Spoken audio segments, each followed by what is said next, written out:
a very reactionary sphere and put it into a much more proactive realm, because it is going to cost the livelihoods of generations. It's going to cost us our quality of life.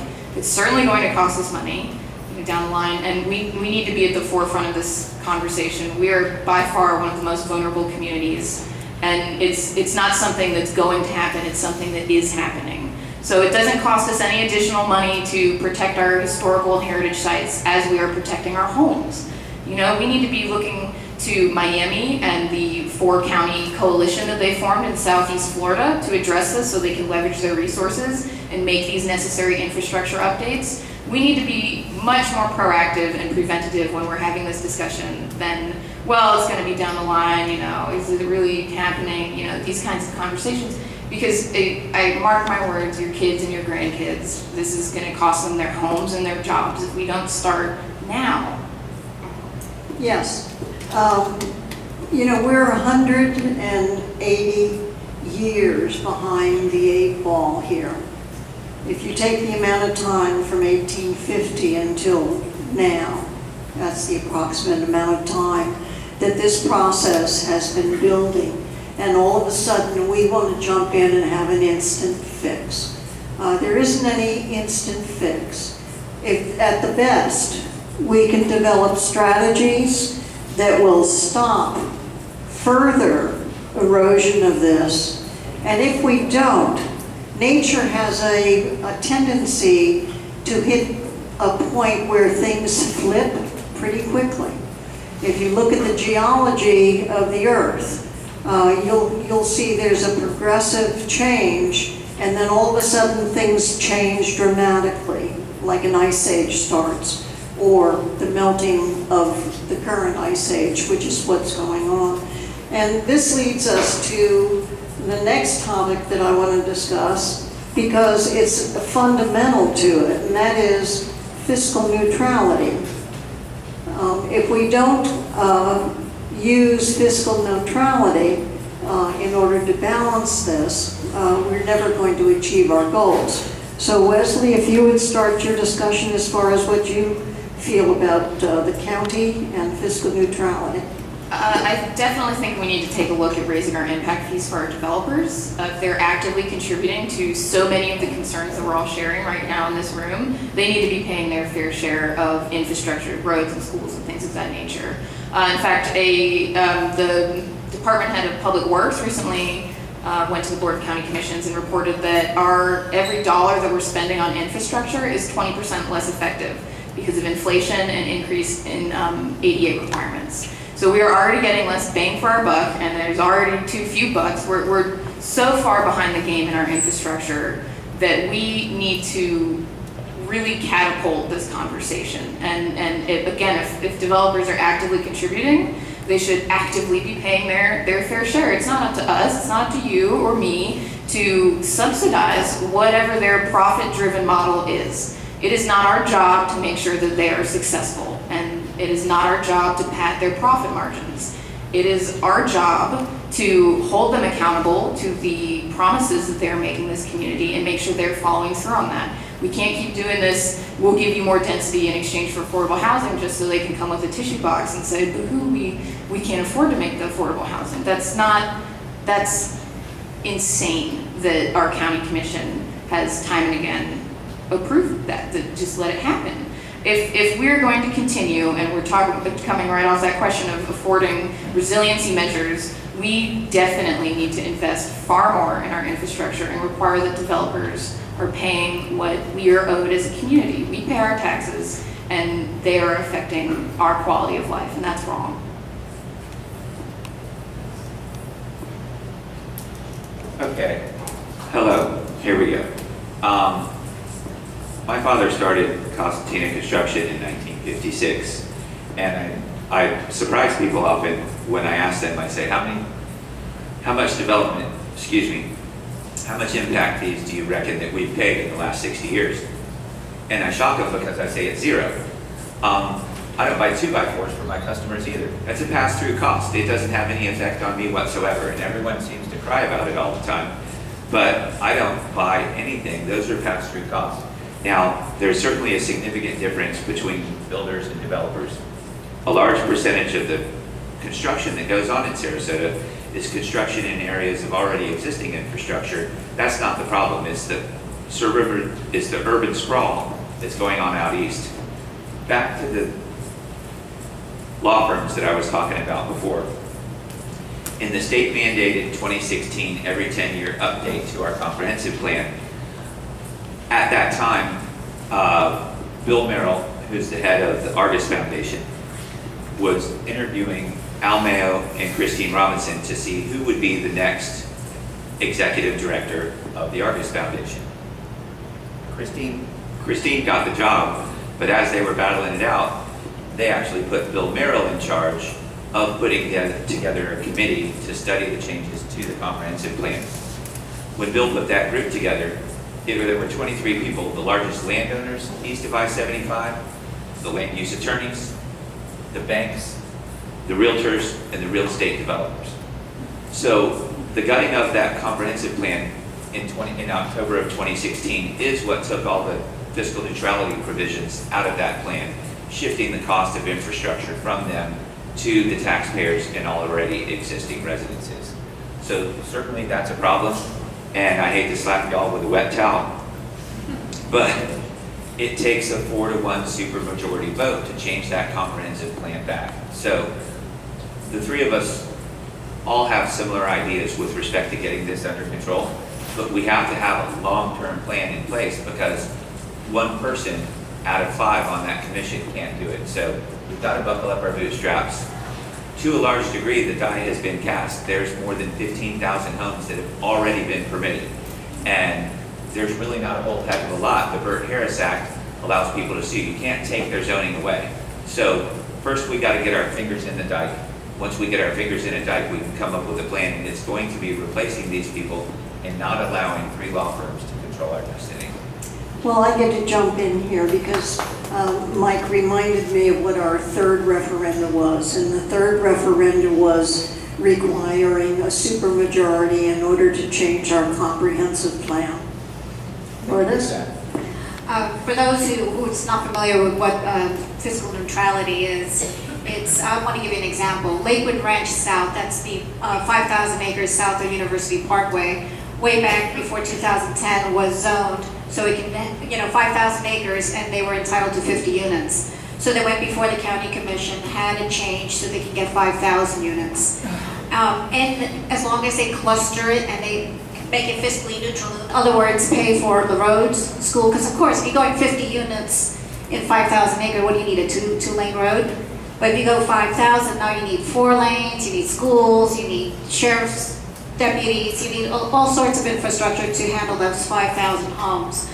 So they accepted the rules that they have to be fiscally neutral and make sure that they pay for all that infrastructure, and then they wait 2 years and then go before the county commission and they start to ask for changes. The first thing they decided to do is change what defines fiscal neutrality, because fiscal neutrality said you have to pay for all the infrastructure. They couldn't be fiscally neutral and be profitable the way they want to, so they convinced the county commission to change the definition of fiscal neutrality, took out the roads, so they could be fiscally neutral without paying for the roads, because that's the definition of fiscal neutrality, does not include road costs. So that's how they do it, and then all of a sudden they can turn around and say, but we are fiscally neutral. We're paying for everything as defined, and I'm sure I haven't been paying attention to how they redefine fiscal neutrality, but you just keep taking out the costs. Soon all they're going to be paying for is one of those strikes down the street and say, well, we're fiscally neutral, and it's legal because the change of the definition of fiscal neutrality. So that's why we need good county commissioners up there and make sure that when developers come up with that, someone's going, no, fiscally neutral means you pay for everything. Let's segue to the concept of double taxation. The county has municipalities that exist within it, and the municipalities complain because they feel that they are being taxed doubly, both for the services that are provided by the city and then by the county providing services to the city. Lourdes, if you would discuss that, please. Yes, it's called dual taxation. That's at least what they feel. The municipalities, which is Venice, it's City of Sarasota, it's Northport, it's Longboat Key, they pay a city tax. And they have city services, they have a city government. But they also pay full county taxes as well. But they don't use all the county services. The biggest concern they had was recently the county shifted the parks back to the cities. Now there's two problems with that, the way I see it. One of them, county people use that park too. So I thought it was unfair. Plus, the fact that these municipalities are not using all the services. They don't go to the county for zoning issues. They don't go for the county for other county services. So why shouldn't we pick up the tab on the parks? Because the fact that we're using it, and because since they're also paying for services they're not getting, I think it's the least we can do. So I was a little disturbed that they decided to shift the parks and the responsibilities of the parks back to the municipalities.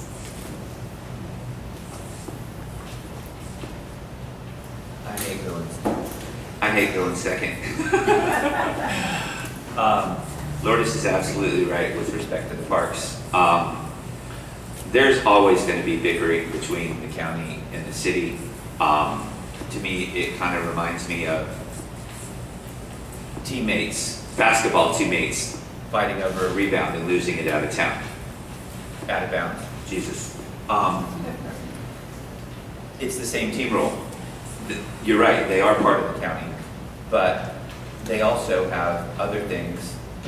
Like, for instance, when you look at all this stuff going on in the city of Sarasota, if they choose to do that on their own, and they get all of those extra taxes, then they do have some extra money coming into their coffers in order to pay for these things. So it's a complex issue.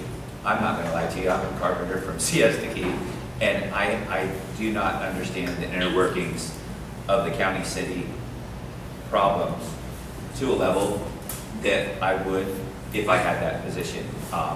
I've watched it my whole life. I see that there are problems there, and I would like to have the opportunity to delve into it a little bit deeper and educate myself. I can tell you that 2 years ago, I didn't know anything about land use planning or anything else, and this beach road bike that I've had has given me an opportunity to educate myself. I feel like now we were talking earlier about Al Mayo not showing up to these things.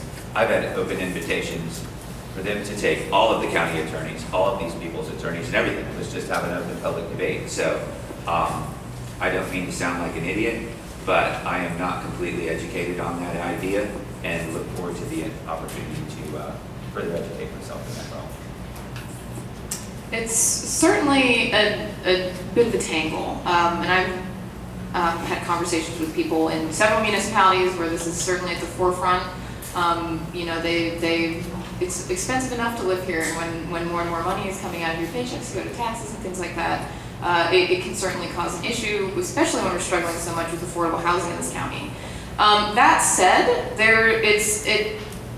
it's going to be a very difficult conversation to have. All the municipalities have different tax rates, so on and so forth, but they all use county amenities. And certainly within the city of Sarasota, this Bay project will definitely be relying on a lot of county resources. The fire department, for example, it's certainly a worthwhile conversation to have, and I greatly sympathize with those people if they truly feel like they're not getting their money's worth, so to speak.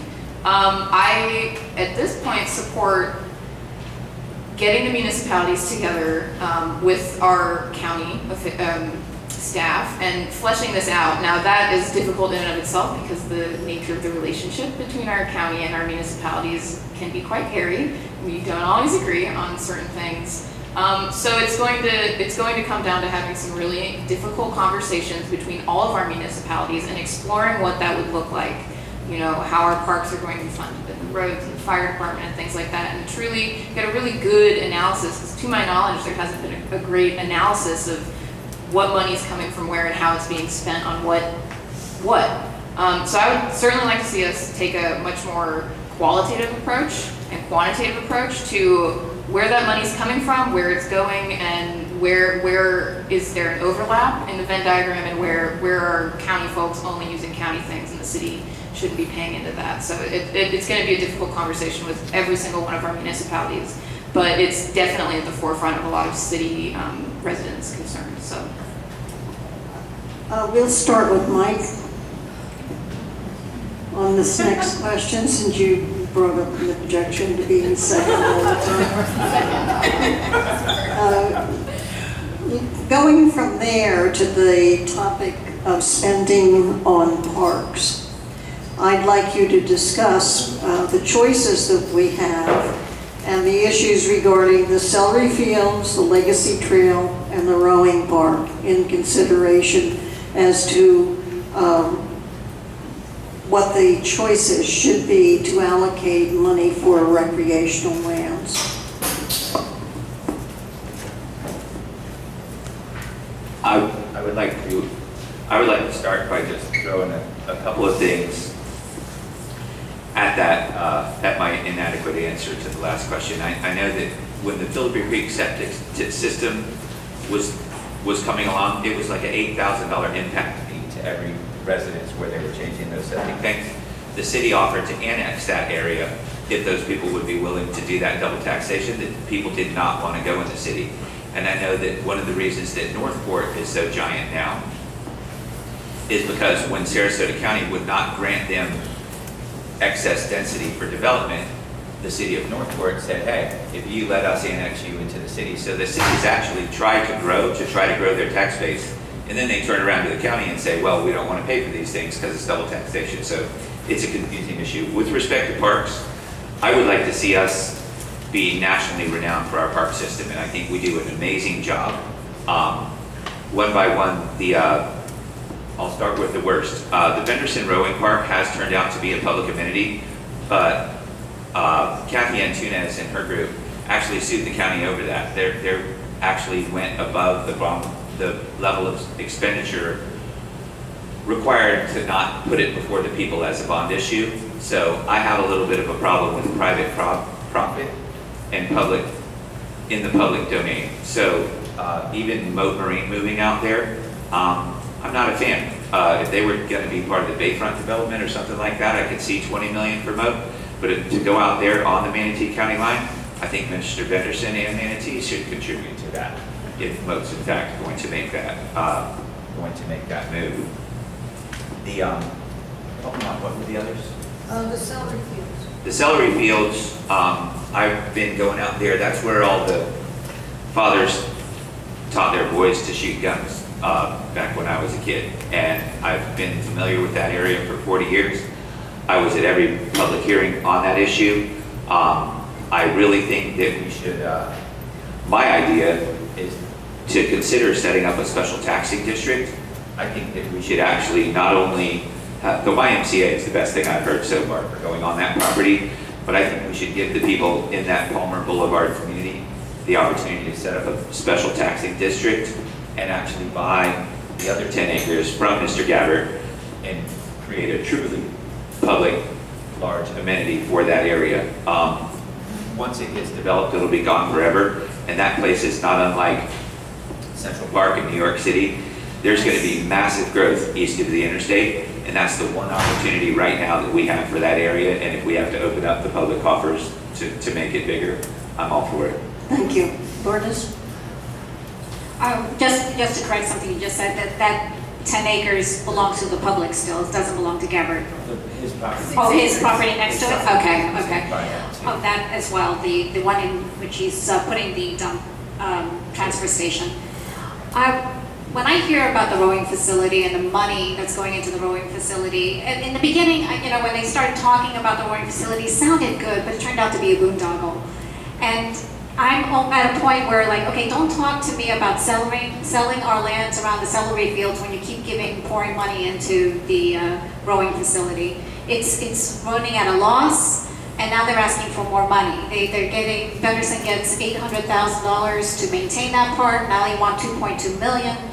And I just see money just being poured into a facility that, left alone, should be fine under the Parks Department. I think that we should dissolve the SECA, and we should dissolve the contract that has on the rowing facility, bring it under Parks and Rec, and let Parks and Rec handle it. It'll be a lot cheaper for us, it'll save tax dollars, because I don't know where the money's going, but it's definitely not doing us any good. So I think the celery fields, I don't want to hear from the county as a person that we need to sell land to make ends meet. In the meantime, keep giving money to Benderson. Oh, now you know why he spent $10,000 on that pack against me. So you're like, why? So between that and what was the other part? Legacy. Oh, the legacy trail too. I think that I'm glad we're going for a bond referendum, because now it's up to the voters and not to the county commission. So I think that's a great thing.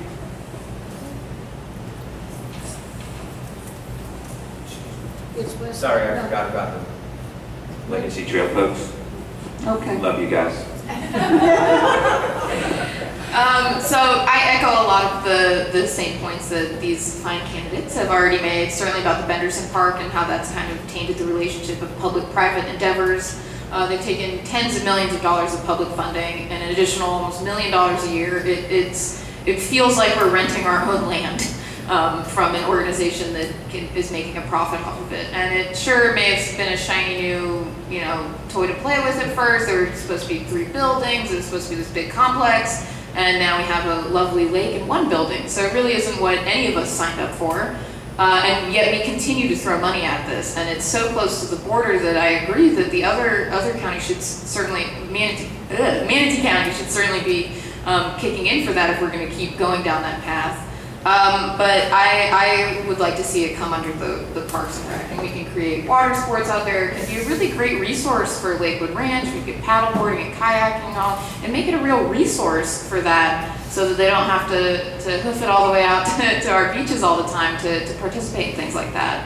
I think it has a lot of potential, but if we just keep throwing money at it and hoping it does better, I don't see how that's going to help anything. It's not profitable now. I don't see how it's going to be profitable if we keep going and doing the same thing over and over again. Legacy Trail, also love you guys. You have my full support.